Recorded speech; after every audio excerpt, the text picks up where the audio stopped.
Good morning, everybody. We have a higher trade in the grain markets here early on Friday morning. It is 6:30 a.m. Central Time.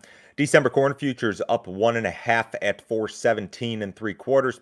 November soybeans up a quarter cent at 1074. December Chicago wheat up 5.5 cents at 628 and a quarter. December Kansas City wheat up 6.5 at 566 and 3/4. December spring wheat up 3.5 cents at 578. Some good looking markets again here this morning. Story regarding China and potential corn purchases in the news wires this morning. You're likely to see this circulated quite a bit. China is likely to issue additional import quotas that could result in large corn purchases. This news is not official, but is being reported by a couple different news outlets this morning. China currently imposes an import quota for corn at 7.2 million metric tons, meaning that anything beyond that amount is subject to tariff. They have issued, I believe, a few special quotas to COFCO in particular this year, but China has already booked, I think, more than 10 million metric tons of U.S. corn for the new crop market year, and they've booked about another 5 million from other destinations. So the sources here being quoted in these news articles are essentially saying that the Chinese government is going to increase these import quotas. I don't think that this should necessarily be a surprise to anybody. China's corn purchases have been very large. There's been this story circulating that, there's a shortage of corn in China. Chinese corn prices hovering near record highs. China has already imported actual imports, almost 7 million metric tons of corn just through the first 3/4 of the year. So, they've already essentially hit the quota through September, and with a full quarter left to go. So they're going to have to increase the quota, I believe.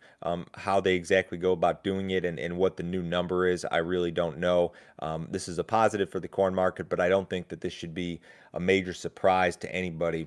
Now, this takes me back to the China situation in regard to corn on paper. So this is what USDA is telling us. USDA told us that at the end of the marketing year on August 31st, China had ending stocks of 201 million metric tons. That's 7.9 billion bushels. That would be the fourth largest ending stocks record for China on record. Yet prices in China are near record highs. We're hearing reports of shortages, large imports. So there's got to be something with these numbers that just is not correct. And I don't know exactly what the real numbers are. I think a lot of people would like to know what the real numbers are, but there's just something here that obviously does not jive when you consider the large imports, the high prices in China, the talk of shortages. Yet USDA on paper tells us that everything is just fine. So there will be a day where there's some reconciliation here, and we figure out what the real story is. I don't believe that day is today, but I believe that the market is probably giving us a little bit clearer indication, at least, of what the real story is. Export sales remain strong. USDA had its weekly export sales report out yesterday. Another great week of corn and soybean sales, which was expected, of course. Soybean sales for the marketing year are record high. They exceed the previous record from 2013 by a whopping 36%. So we're just off the charts here in terms of soybean sales. 55% of those sales are Chinese purchases. China accounts for, what is it, 37% of total corn sales. They've been the largest single buyer of both commodities. Corn sales are barely running above the 2007 pace. They're the best since at least 1995 or 1996. We may be above that pace by now. Wheat sales are the best since 2016, but they're not out of line really with what we've seen the last few years. So export sales for row crops in particular are just phenomenal, and wheat sales actually not too bad, all things considered. Most of the U.S. southern plains will remain dry. If you look at the weather models this morning and you look at some of these maps, there are some eastern areas of Oklahoma and Texas that will catch some rain. Arkansas will catch some rains. Most of western Oklahoma, the Texas Panhandle, most of Kansas, most of areas further west of there, your Colorado, Nebraska, it's going to remain dry.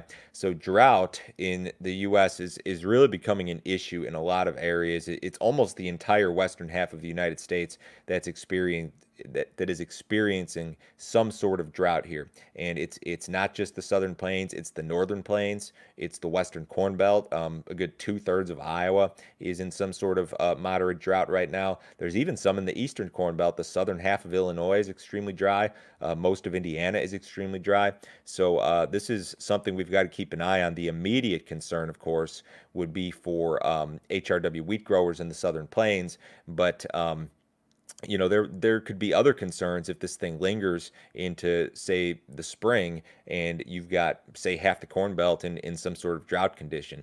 And you would assume that you'd see some sort of drought busting rain event here in the next few months, but you never know. And this is certainly something that we've got to keep an eye on.